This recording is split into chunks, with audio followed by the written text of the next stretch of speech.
In this video, Chuck Beatty is back, and he's going to ask me some questions about the setup of the Religious Technology Center for Scientology and David Miscavige taking over control in 1986 and 1987 after L. Ron Hubbard had passed away. I was there at the time. I was at the base at Gilham Hot Springs working for Miscavige in charge of his office, and I have details about the reorganization of Religious Technology Center and how Miscavige took over and took control. And I've talked about this before, but Chuck has questions and we go into more detail regarding this time period. I hope that you find it interesting and informative.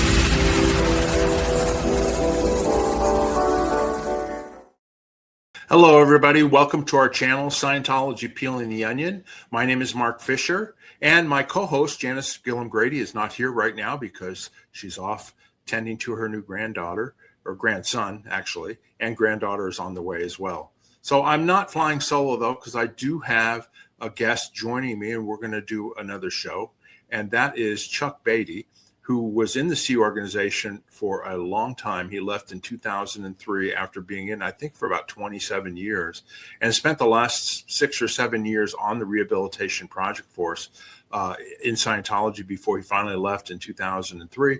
And then he became eventually an outspoken critic of Scientology and David Miscavige and L. Ron Hubbard early on, before it was really cool to do so. And he was attacked by Scientology, and they came after him for doing so. But we did a few interviews with him already, and then we did a question and answer session where we let Chuck ask Janis and I some questions.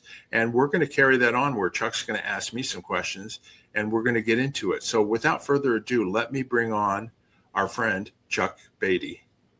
Hi, Chuck. How you doing? Hi, Mark.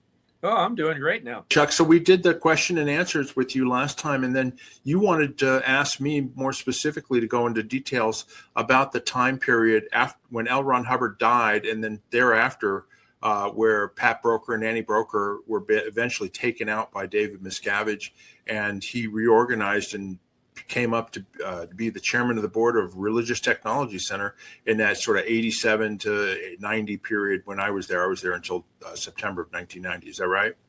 That's right. Mark, you've laid down so much history. You're like nobody in terms of the detailed history. And the whole reason why I am blown away about what we're going to talk about today is because this is the exact questions that totally buffaloes. It just bewilders the usually the academic experts, historians. They just don't exist. We're it. You're it. In fact, you lived so much to get what you've experienced in these particular times, and then you were hands-on creating the solutions at those times. So that's why you're so vital to get pinned down and let you go a little slower. Go through these tumultuous periods that you were one of the hands-on persons there. Yeah, I understand. Well, I'll briefly, go over some of the stuff at the beginning, and then we'll get into the whole RTC religious technology setup and David Miscavige. For our viewers now, in 1986, when L. Ron Hubbard died in January of 1986, I was posted at the international base at Gilham Hot Springs, and I was in charge of David Miscavige's office. My position was the corporate liaison in charge, and the office was called the Corporate Liaison Office, and it was set up by L. Ron Hubbard. It was his advice that he sent to David Miscavige to set up a facility for himself and for Author Services, which was a for-profit corporation that was there to make money for L. Ron Hubbard. At that time, David Miscavige was the chairman of the board of Author Services. That was his actual job, okay? But he also maintained a position, or a hat, as we called it in Scientology, as special project operator or special project ops. And that basically, in Scientology management, we all know who Miscavige was. Even though he was working at Author Services, everybody knew that he was the pipeline to L. Ron Hubbard, who was in hiding up until his death. And eventually we found out that it was up in Creston, California. So all the communications that had to go to L. Ron Hubbard had to go through David Miscavige as special project ops to get to Miscavige via Pat Broker and up to Annie Broker. And that was basically the funnel, the power line. Because if you controlled the communication line to Hubbard, you controlled the power. And Miscavige realized that early on. So anyway, so Miscavige was actually in author services when Hubbard died. And after Hubbard died, we all assumed that Pat and Annie Broker, because that loyal officer issue came out in Hubbard's name, that turned out to be a fake and a false one put out by Pat Broker. But basically, everybody assumed that Pat and Annie Broker were going to be taking over and running Scientology. And when all they wanted to do was stay up at the ranch in Creston, California, and take care of horses and animals that were up there. Yes, Chuck. Okay, that issue, nuts and bolts on that issue, like time, place, form, and event. We down the ranks, we of course just get our issues. At the end base, did Pat bring that issue to the base? How did it arrive at the base exactly? It was printed up. I mean, it would have been brought down by Miscavige or somebody. It was sent to the communications center at the base of Gilham Hot Springs, and then it was printed out on Mimeo, and sent out to every Sea Org member, to whatever the routing was on the issue. So when it came to remember how it used to come? They used to come in cassettes, and then did it come typed? And did you ever see the typed issue, which was then going to Mimeo? Because I know that in Mimeo files, the guy who was in there, the guy who has part of a finger gone, was the Mimeo file guys. Tom Pope? Yeah, Tom Pope. Tom Okay, Pope. So Tom Pope probably mimeographed it off, right? For distribution on the end base. But then what was did he have a mimeotypist, or was that done up was it the upper villas where the To be honest with you, I don't know, but there obviously was not a dictated issue, because otherwise then you would know that Hubbard was the one who wrote it if he dictated it, right? But it actually probably had to, I don't know for sure, but it had to be something that was written up or typed up or something and then put out. And I'm sure it was Pat Broker that gave it to Miscavige to put out. You know what I mean? Because the idea was, I mean, it talks about making Pat and Annie Broker loyal officers, and Hubbard is now no longer the Commodore but Admiral, and that he was off to section target 2, you know what I mean, and that he would be back, and that he was on a leave of absence. Okay, anyway, we all believed that at the time when that was put out, you know what I mean. But then it was several months before Miscavige. I worked for Miscavige at the time, and Norman Starkey, who was the L. Ron Hubbard executor of his estate, when they would come up to the gold base, I just remember distinctly, them talking around me and with me in the room and telling me, basically letting me know that Pat Broker basically wrote the issue and that it wasn't from Hubbard, and that it was that it was bogus, and then he also would, what we called in Scientology, natter about Pat Broker, about the fact that all he wants to do is be up at the ranch up in Creston and continue raising racehorses and animals. And he goes, he's not there to clear the planet. He's not there to do all. That's all he wants to do is keep doing what he was doing when Hubbard was alive, which is useless. So when I was working later at Incom, the Incom has an office. If you're looking at the middle villas, Incom, just for our viewers, Incom is the computer organization for Scientology, kind of like Apple or Google for Scientology. It was called Incom. The base computer offices where the computer servers. Yeah, it was in the middle villa. Villas, and if you're looking at the middle villas from the highway, it'll be the left end, and there was a little power generator there to kick on in case when the electricity, which often UPS system kept it going. Now.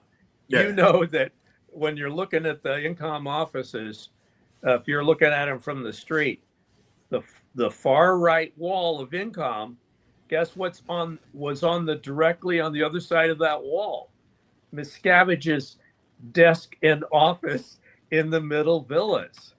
The actual one closest was my office, corporate liaison, but we were connected to Miscavige's office. So it was two villas, which were old motel rooms that were renovated, right? And mine was there. Okay. And there were 4 desks there, and then a bench area with computers set up for whenever author services came up, personnel, they had a place that they could work. But that was my office. And then there was a sliding door in between that was usually kept open, and Miscavige's office was there. And Miscavige, this is before Hubbard died. There were 2 large desks. One was Miscavige's, and the other one was supposed to be for Pat Broker, but he had never ever came to work there. It was supposed to be for the future. And then Shelley Miscavige had a space up towards the windows, and that was her office area. So that was what that was. In 1990 was the only time that I was at Incom Int. And when Miscavige is away, the secretaries in his office, the 4 desks you're talking about, one of them had the checklist step to come get somebody from Incom to come into his office and then turn on his computer, make sure everything functioned so that when he came into the office, it worked. So that's the only time I got to sit in Miscavige's chair. So that's what my brain, whenever Janis would say that he stood up from his chair and pointed to Janis, I always picture that chair that he was sitting in. I was the one who made, that office was designed by Barry Stein, who was the architectural designer. But then my first duty when I was corporate liaison in charge was to get that office renovated and the furniture all built in Los Angeles and installed. It was very high tech. It was all gray Formica, and it had like diffused lighting from above, and then it was like a blue. There was a blue involved with it as well, and the chairs all matched and all that. And so I was the one who basically oversaw getting that office area all set up. Yeah, so that's kind of the thing that I don't think the viewers or the audience or the people that ever watch this video know. You were that close. You asked me about the issue, right? And Pat and Annie, they put the issue up. But anyway, to get back to it, not to go into tremendous detail, but basically Miscavige was positioning himself to get rid of Pat and Annie Broker because all they wanted to do was be up at the ranch up in Creston. During that time period, which was a whole year, I had to send up personnel up to the ranch to work up at the ranch. I sent up like 15 to 20 people to go up there and be the crew up there, you know what I mean? And so I took these people from the Gold Base and all that and had to send them up. And then eventually when, Pat and Annie were gotten rid of, those people were sent back and they were put in the RPF up at the Gold Base at that time. You kind of, in short version, said what you thought was in Pat's mind, but I would kind of like to question you on that just a little bit. I never saw Pat. Pat never came to the base. The only time I saw Pat was at the LRH death event at the Palladium in LA, and it's on the video. He literally was up there at the ranch, and that was it. I mean, he never came to the base after that. His practice when Hubbard was alive would be to show up in the middle of the night, surreptitiously, and just go into their room that they had, and nobody would see him except for the security guards that let him through the gate. And then he would drive off. There was a silver van that he drove, but I never saw him. So all the information I got about Pat and Annie at the time was via Miscavige, So you really were an off the charts facility differential to Miscavige, which is hard to even grasp how good you were at that. It's just off the charts. That's what I'm seeing. But then you didn't look at the personality defects necessarily, other than in big, broad strokes. But you did mention just now that you could detect that the opinion was that Pat was off the rails. And it actually shook. You can relate to this, Chuck. It actually shook me a little bit. You stable, you think, okay, well, he's going to be the leader and all that. And then all of a sudden, my boss is telling me, he's kind of screwed up. And I don't know, and how the Scientology Sea Organization mentality is that normally you go like, hey, you shouldn't be nattering about our boss over there. I need to turn you into the MAA, the Master at Arms, or into ethics because you must have something going on. You know what I mean? Because Pat and Annie were supposed to be our leaders, and now you're telling me they're not. So I was kind of like, it shook me a little bit, but I had a lot of faith in Miscavige at the time. But, that's how it was. Incredible. So that's really valuable info, really valuable. So carry on. Well, anyway, so eventually, just I'm shorthanding this a lot, but basically, Miscavige had to get control of L. Ron Hubbard's auditing folders, his personal PC folders, as they are, pre-clear folders for L. Ron Hubbard, because that was supposedly where OTs 8, 9, 10, 11, and 12 were in those PC folders, because Hubbard said he was researching them. And so they had them, Pat and Annie Broker, they had those up at, wherever they were, in Creston or whatever. But Pat had moved them and hid them. And so whoever controlled those controlled, the future of the Scientology bridge. So until Miscavige could get those and find out where they were, he couldn't really get rid of Pat, because then, we would not have any control over Scientology public. Yeah. Those folders are just kind of like the gold mine of the whole subject. If you had LRH's folders, you had the legacy of the tech. That's the legacy. Well, and you had the future. You had the future of Scientology, because right. the whole purpose. L. Ron Hubbard kept saying there are greater and greater OT levels or levels of awareness, and that he was researching them. You know what I mean? And that was what kept the paying public paying, who wanted to continue to achieve higher levels of existence, right? So anyway, so that was the key to that. But anyway, they did find out through Annie, by putting pressure on Annie. That's a whole other story. Marty Rathman's told it and all that, where they put a lot of pressure on her to the point where she actually told them where the folders were kept, where they were at.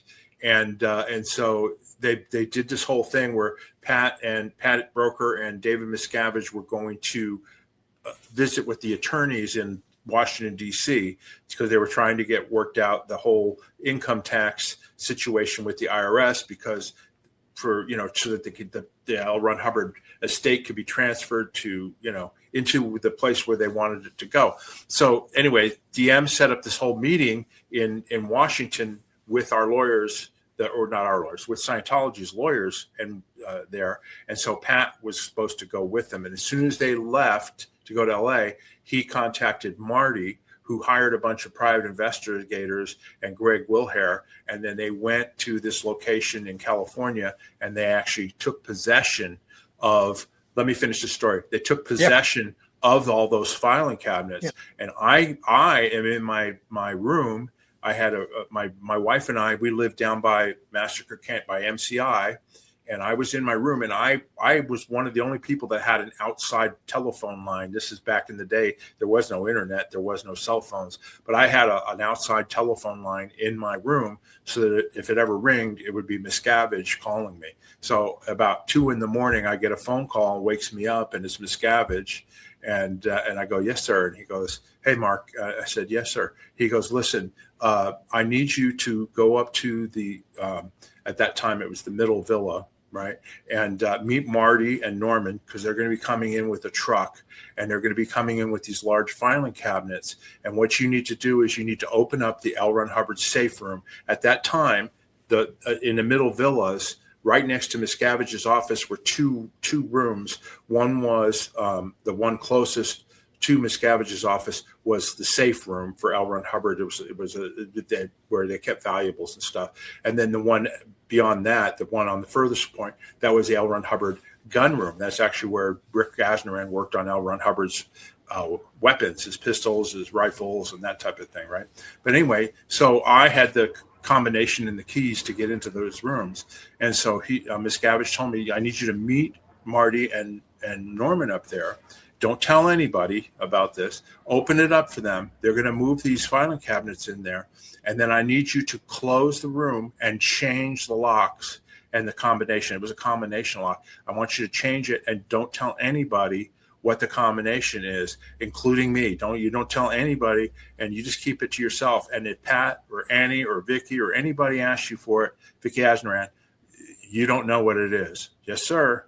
So I go up there to the Middle Villa, and I meet them up there, and they bring in these large filing cabinets and put them in the safe room. And those were L. Ron Hubbard's personal auditing folders. And that was supposedly where all of the OT materials were from his research. And so that was how the materials were taken possession of. Okay, so that is excellent because this shows how perfect of a facility differential you were, and he how trusting Miscavige was of you. Like, did you pick up of at that moment when he was up there doing this stuff that the people he was confiding with were Marty, Greg, and Starkey? They all were based in Los Angeles. Miscavige was working out of Author Services. He only came up to the Gold Base on the weekends if he needed to approve something or work on something. For that up, Mike Rinder, that whole time, before, and even before L. Ron Hubbard died, he spent 90% of his time in Los Angeles. He was not up at the Gold Base. I was his eyes and ears at the Gold Base. I was the person. Yes. I had to write him a daily report in terms of all the different things that we were working on, the projects, and he would answer me back. Well, so he would come up on the weekends. So that would be when people would be on their P's and Q's and making sure everything was good. Yeah. But I'm just saying, all during that time period, I didn't know anything that Greg Wilhare or what Marty. He was doing with Mark Yeager or Marty, or because that was all in Los Angeles. It wasn't until after they got the PC folders and after they got all that stuff, it was shortly thereafter that the next thing I know, he's coming up to the base in full Class A dress uniform, along with Greg Wilhare and Norman Starkey and Marty Rathbun, and they're coming to remove Vicky and Jesse Prince and Vicky Asnaran as the head of RTC, Religious Technology Center, and basically get rid of them and send them to the Rehabilitation Project Force, and then just reorganize all of Religious Technology Center. And that was the first that I heard about it, was the night before when they came to the base and they said, be up in the morning first thing because we're going to be going in and doing this. And that I can go into detail about that. But that's when I finally found out that, oh my God, they're taking these people off. So what I remember is, I think they came to the base and they were all Shelley and DM and Norman Starkey and Marty Rathbun and Greg Wilhare. And Greg was the person that I dealt with all the time at Author Services over the audiovisual products. He wasn't any big executive at ASI.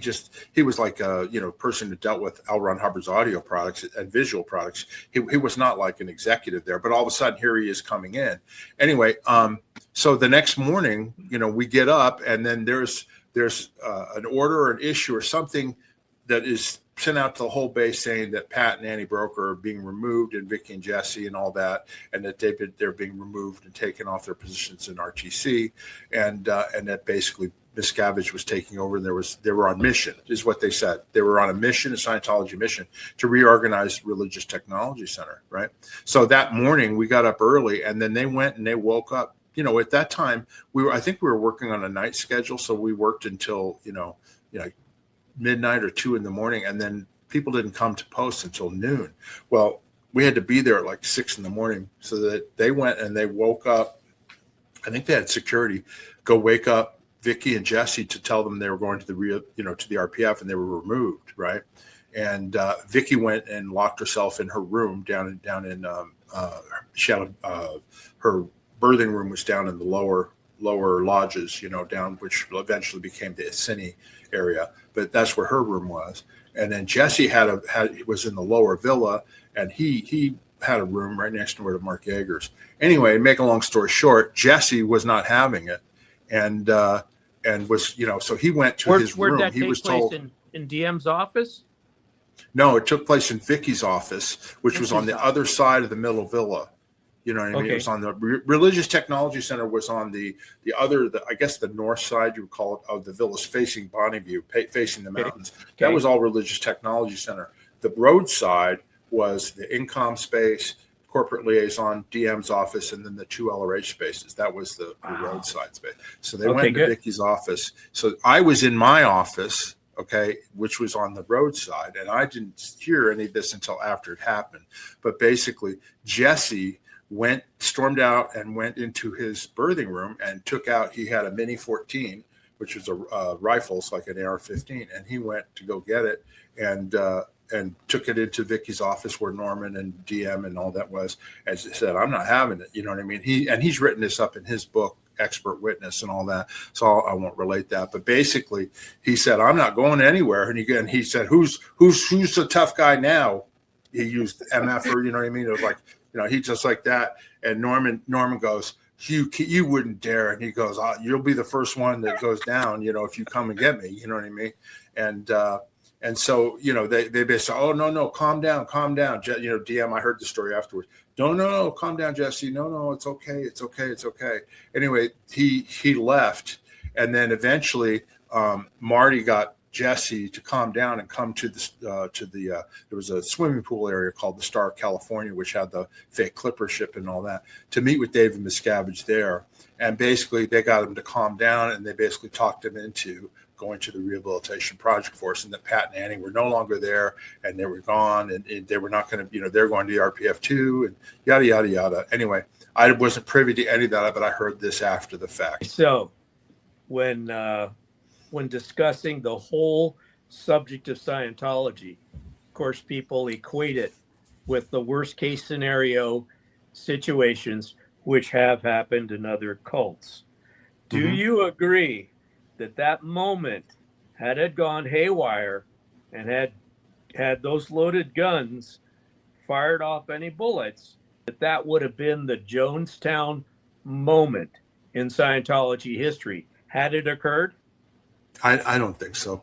I never thought, no. I never was to the point where I thought threatened by people with guns. You know what I mean? Ever. You know what I mean? Even though they had guns, Miscavige had a 38 in his loaded 38 in his desk drawer in his office. You know what I mean?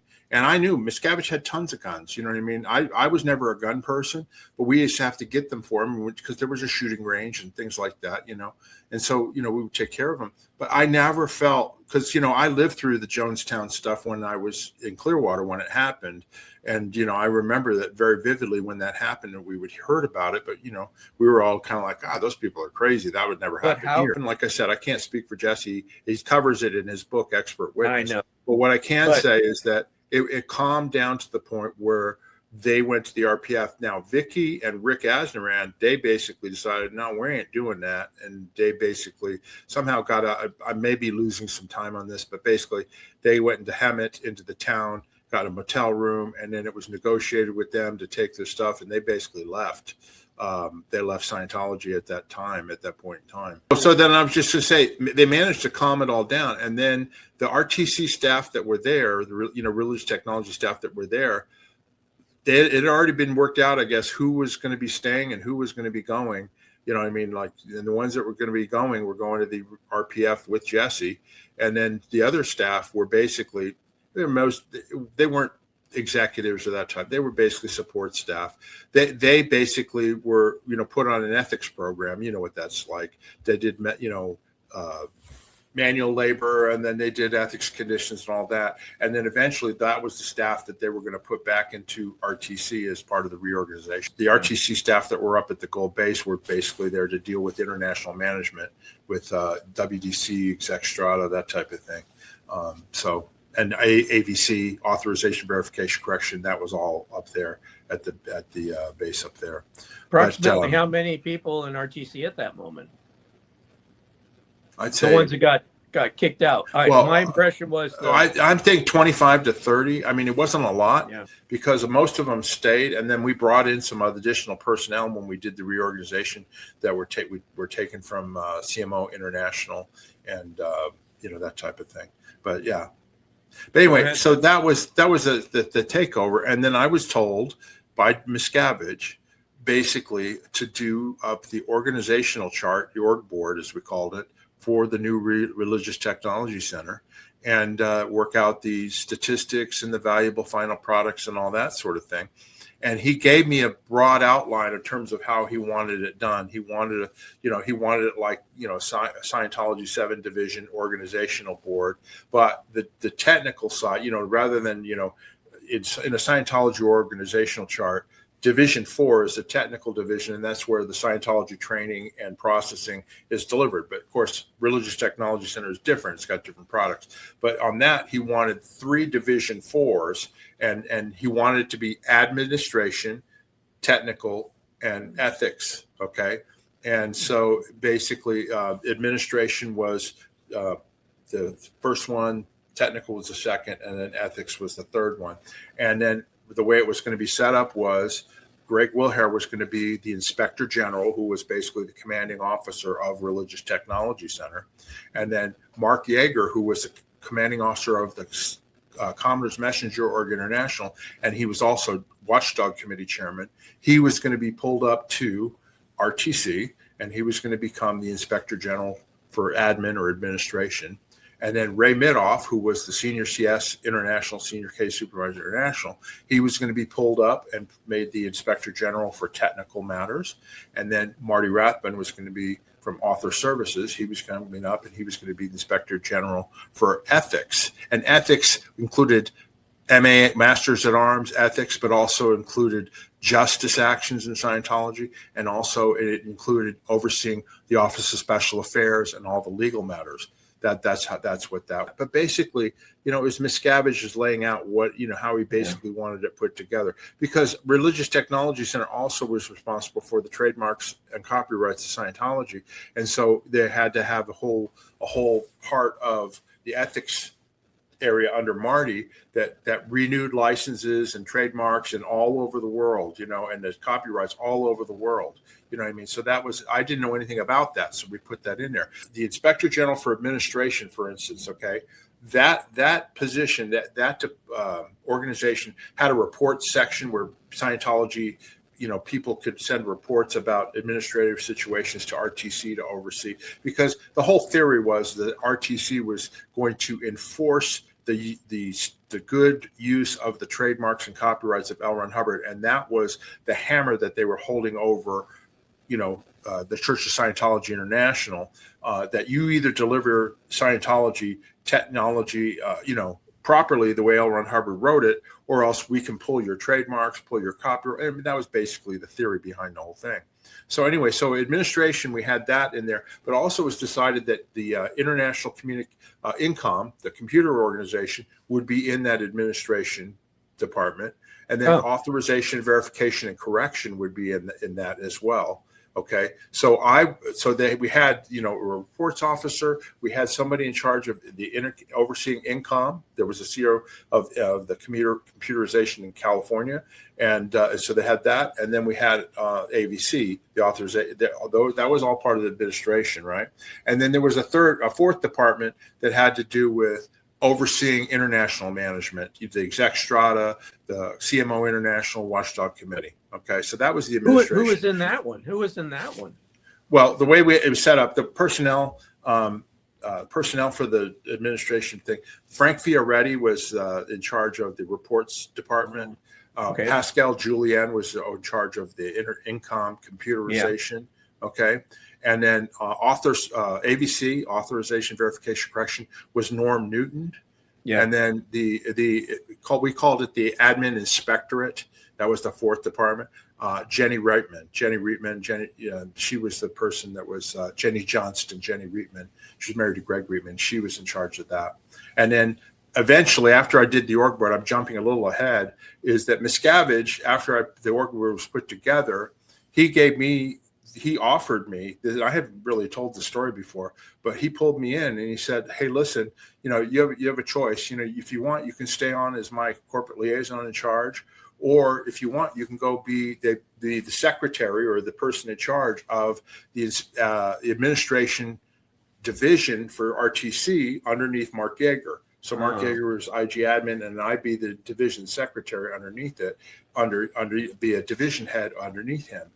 And I decided that I wanted to do that. They wanted me because I had been in charge of AVC before, and I also was a good evaluator, and I knew management, and I knew all this stuff, right? So, it was a good choice, actually, for them to have me do that. But it meant that Miscavige was basically giving me up as his right-hand man up at the Gold Base. And I was replaced by another guy who was in my corporate liaison office. His name was Todd Alexander, and he had been a messenger on duty in the Commoners Messenger Org for Gold before that. So anyway, he took over as the corporate liaison in charge. Anyway, make a long story short, it didn't last long, because after about 8-9 months, Miscavige could not stand Todd. Todd was not effective, and he missed me. Yeah. Miscavige missed me because I was his right-hand man. I could effectively get stuff done for him at the Globe base, and he missed that because then all of a sudden he had to deal with all this shit, you know. So he pulled me back on what was called the 2-year rule, meaning that Hubbard had a policy that if you transferred to another position, Hubbard had a policy that if at any point that person who replaced you didn't make it, that you could be pulled back and put back onto that old position under the 2-year rule because you didn't find a good enough replacement for you that was trained or whatever. So anyway, I got pulled back, and then I ended up back working for Miscavige again. And during that time, were you able to have a normal relationship with your wife at that time? Did she work at CMO Gold? My sister, my wife at that time was, her name was Julie, and she was the watchdog committee member over Gold in our studio. Perfect. She had been, and she had been for like 3 or 4 years, you know. So she'd been effective at that. We worked together quite a bit because obviously I dealt with Gold as well. But anyway, so that was the administration division. The technical division was Ray Minoff was the IG Tech. And then the Hanzuli Stali was brought over to be he actually was in RTC already. He actually was recovered or, you know, like cleaned up, and he was made the technical, you know, secretary over that division 4. And what they did was they had a reports officer again, where people could send in tech reports from all over the world. They also had a folder review section with Hera O'Hare and Hanzuli and Abi Ambron and a couple other people, where they could pull PC folders up, and they would go through and they would do a folder error summary. Like they could pull up celebrity. That's how they found out about Tom Cruise. You know what I mean? But they could pull the folders because they had the trademark and copyrights. So they would request the folders, they'd be sent up to them, and then they would go through and do a folder error summary and then issue correction orders out to wherever, if it was the advanced organization or celebrity center or whatever, to correct these things and get these people handled, right? And then there was another person, there was one other division or department that dealing with senior CS Int office, and then the RTRC, which was the compilations unit or putting together all around Hubbard Sec. So it was pretty involved, right? Who approved you making that whole building up the Hanzuli Stali RTC Tech Directorate? Because if you're familiar with the senior CS Int advices to LRH and the whole track from the Apollo time up to then, you're kind of absorbing some of those functions right out of senior CS Int office, the Int flub catch. It was all duplicative. I mean, to be honest with you know what I mean? Now looking back on it, 40 years ago, we didn't think that way, but because Miscavige wanted it all to control under him. So that was a technical thing that we were doing. Okay. Then the ethics inspectorate, there was a division head for that, and that was Mike Sutter. Okay. And he was brought into RTC, and he was put in charge of that. And they had a report section, the same thing. We just duplicated the same thing. They had a trademarks. They had people, Kirsten Giesauer and Warren McShane was in there. And these people were in there to, you know, and to oversee the registering of trademarks and copyrights so they wouldn't expire internationally, like not just in the US, in every foreign country. So they were responsible for that, right? And then they had a department that, you know, basically oversaw OSA, the Office of Special Affairs, and what they were doing on the legal stuff and all that. And that basically was Sutter held from above, from what I recall.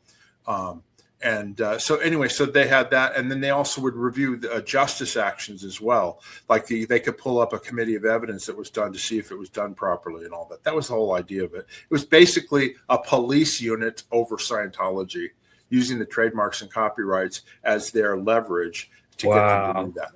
So that was that, and then the rest of it, the Division 5 was a qualifications division, and they had a treasury division and a Hubbard communications office for person, you know, HR. They had all that in the org board too. Then said Miscavige created, you know, Greg Wilher was the inspector general over Yeager, Ray Minoff, and Marty Rathbun, right? But then so Miscavige, he wanted to be the chairman of the board of Religious Technology Center in Division 7. But there is no board of directors. You know what I mean? They didn't do anything, but it was basically his glorified title to give him all-encompassing over religious technology center, and so he could never go like, oh, I messed this up, and whatever. It was just his creation. It was not a Hubbard thing. There was no chairman of the board of Religious Technology Center.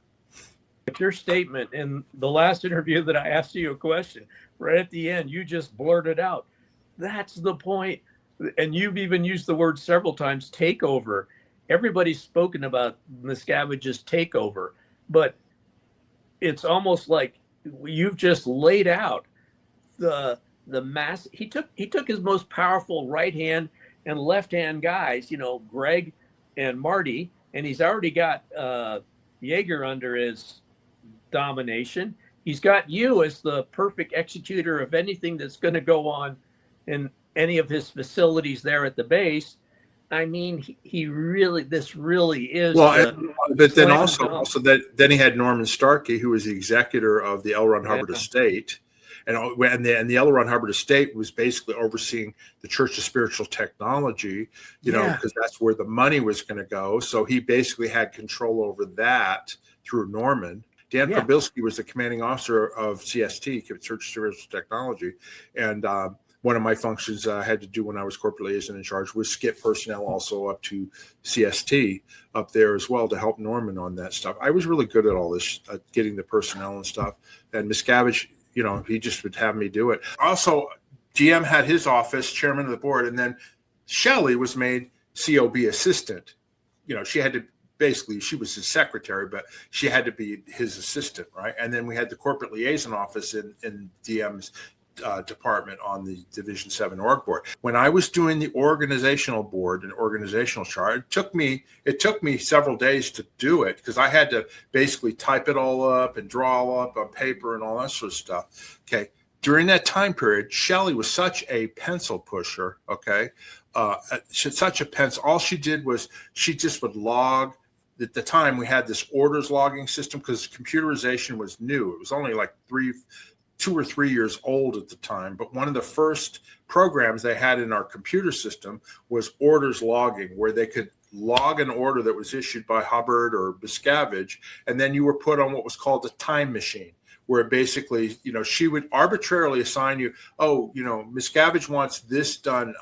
It needs to be done in 1 week's time. And so like, if you didn't get it done in 1 week's time, then there was it would keep getting escalated up the ethics gradients, as they called it, where first you'd be reported, and then it would be this, and then it would be that, and then you'd be removed. You know what I mean? And I know, Chuck, you know exactly what I'm talking about. But anyway, so she just was a robot running these orders logging systems. And so what was out is that she didn't know what the priorities were that Miscavige wanted done or L. Ron Hubbard wanted done. I mean, somebody could issue an order to clean the floor, and that would be a lower priority than to do something to reorganize RTC and figure out the organizational chart. Do you know what I mean? In other words, there's different orders of magnitude in terms of what you're supposed to be doing. Anyway, so she did that. She did that while I was doing the org board and the stats, where she was escalating me on a bunch of do-nothing, miserable things that I had no time to do, right? And she was my boss, because Miscavige was really my boss, but she was my boss, right? So she just got really pissed off at me for not doing that. And I blew up at her. I never spoke back to her ever, ever, ever. But I got to the point where I just exploded because I basically said, I'm working on what Dave wants me to work on, which is get this organizational chart done and all that stuff. That's it. This other stuff is a bunch of BS, okay? I'm working on this, and this is the priority. Leave me alone, okay? So Miscavige was in, there was a sliding door between my office and his office and Shelley's, right? So Miscavige was in the office and he heard me blow up at Shelley, and he called Shelley over to his office, and then the sliding door closed, boom. And it was soundproof, so I couldn't hear. Anyway, the next thing I know, it opens up like 10 minutes later, and Shelley comes in and goes, just work on the org board and the stats. Basically, he took my side and put her down, saying like, I never heard anything about it ever again. But Shelley, she hated me for doing that, Yeah. Oh, my God. There was a side question a few minutes ago. You said something in 3 or 4 words, which to me are so significant. Was the power in ASI? It was there because Miscavige was there, and you said he was there most of the time during that period just before the takeover. Do you agree? Or could you speak more about that? The power was wherever Miscavige really was, and now if he put himself, yeah. No, that's exactly right. Because the thing is that when he was, before L. Ron Hubbard died, like I said, he was the chairman of the board of Author Services, which was a for-profit, non-Sea Org, organization, and their whole job was to make money for L. Ron Hubbard through his books and his literary properties and his audio and his lectures and all that sort of stuff, right? And also to take money from the church for all of his research that he did for Scientology as well. But anyway, so he didn't really have, corporately, he didn't have any authority over Church of Scientology International, Mark Yeager, or Vicky, or anything like that. But because of the Sea Organization, we all knew that he really was the power because he had the communication line up to L. Ron Hubbard. When Hubbard died, it was assumed that Pat and Annie Broker were now that power point above Miscavige. But when he got rid of them, then he came to Religious Technology Center. Author Services at that point was just a money-making vehicle for L. Ron Hubbard, and didn't have anything to do with Scientology expansion or this, that. It did a little bit, but it wasn't like the power center that it was before. So when he came and became the head of the chairman of the board of Religious Technology Center, he basically was in the organization over the executive strata, over the Watchdog Committee, over CMO International, over international management of Scientology. Church Spiritual Technology, they were supposedly over RTC because they actually owned the trademarks and copyrights that they were using, RTC was using to police Scientology. So CST actually could have, taken the trademarks away from RTC if they wanted to, but Miscavige controlled that as well because it just was Go into that some more. Go into that more. Why do you think Dan Pravilsky, Russ Bellin were actually kind of under? When I came to ASI, I could sense that those guys were under Tom Vorm too. They were below Starkey, even though legally they're at the top. Well, the thing is they're all Sea Org members. Okay, they were not attorneys or corporate guys or anything like that. This up was all set up by attorneys. Okay, and if they knew what they were doing legally and what powers they had, they could have executed them. But they didn't really understand that power. That power was in the Sea Organization. Was L. Ron Hubbard when he died? It was Miscavige taking over, and that was basically assumed that that's the way it was. You didn't question it. There were trustees for CST, the Church of Spiritual Technology, who had lifetime appointments. And Terry, Janis' sister, Terry Gamboa, Terry Gilham, was a lifetime trustee of Church of Spiritual Technology, along with one of the attorneys, I forget his name, and I forget who the other. There were like 3 or 4 of them, right? Lyman Spurlock, I think, was one. Spurlock, I think, was one, and all that. But anyway, Terry literally had left Scientology and the Sea Org in 1990, right? But she still literally could have, if she knew at the time, she could have taken action, as one of the trustees or whatever of CST. But we didn't know all that stuff then. You know what I mean? It's like, it just was not known that these powers existed legally, that the attorney set up. But Miscavige basically, kept it to himself, and he controlled everything. Yeah. Well, and the thing is that Miscavige was not stupid. He knew this stuff because the attorneys told him about all this stuff. Yeah. But we didn't know that. But that's one of the reasons why. But that's one of the reasons why he sicked private investigators on us here in Las Vegas to watch Terry Gamboa and get her out of the country before they got the IRS tax exemption, and to watch me because they didn't want me going to the IRS or to go and tell everybody that Miscavige really controls everything. Do you know what I mean? So, that's why we didn't realize that at the time. Why? We didn't even know they were private investigators infiltrating us. But looking back on it, that's why he was doing it. You know what I mean? And he was trying to protect his position. But what I was going to say is, like, where do I see Scientology going? Because Miscavige is now 65 years old, and he's not going to be around forever. You know what I mean? So, at this point, even if he was to be arrested and, was going to be charged, he'd tie it up in court for years and years and years. You know what I mean? I don't think he'll ever see a jail cell. And then he's going to age out at some point. He's going to be like the rest of us. We're all getting older. We all have physical ailments and things that we have to deal with. And I'm sure he is the same way because of his personal habits over the years. You know what I mean? So, where's this has been my question. Where do we see Scientology going after Miscavige is gone? Because he certainly does not promote any future young leader at any of his events or let anybody speak except him. So I've been asking that question, and most people go, they don't really know. I mean, the thing I think Miscavige's end game right now is to get as much money in the banks as he can. Okay. In other words, through donations, buy as much real estate and open these quote unquote ideal organizations like the Mormon Church do, have them all over the world and these things. So that basically when he's gone, there's still a huge war chest and there's all this real estate. And then whoever takes over can try and figure out what they're going to do delivering Scientology technology. My personal feeling is it's shrunk so much so far that it would be hard to restart it because it has such a bad name. It has such a bad name that I don't see how it's going to regenerate itself. So that's what happened as far as the RTC reorganization and then at that point in time, Miscavige moved lock, stock, and barrel up to the Gold Base up in Gilham Hot Springs. That he started living there, and the staff, like in Gold and at the Golden Era Production and CMO Int and all that, they hated it. Okay, because Miscavige, when he would come to the base to visit, all he would do was march around and issue orders left, right, and center. He would bypass. There's a Scientology policy about you create danger conditions when you bypass the executives in charge of an area and start issuing orders. Over and above, rather than issuing them to then sort it out, he would just issue orders left, right, and center directly, and it just kills any organizational structure. And he would change priorities at a drop of a hat or this, that. It was whatever his whim was, right? So when he would come up, when Hubbard was alive, he'd only come up maybe one weekend a month, maybe, okay?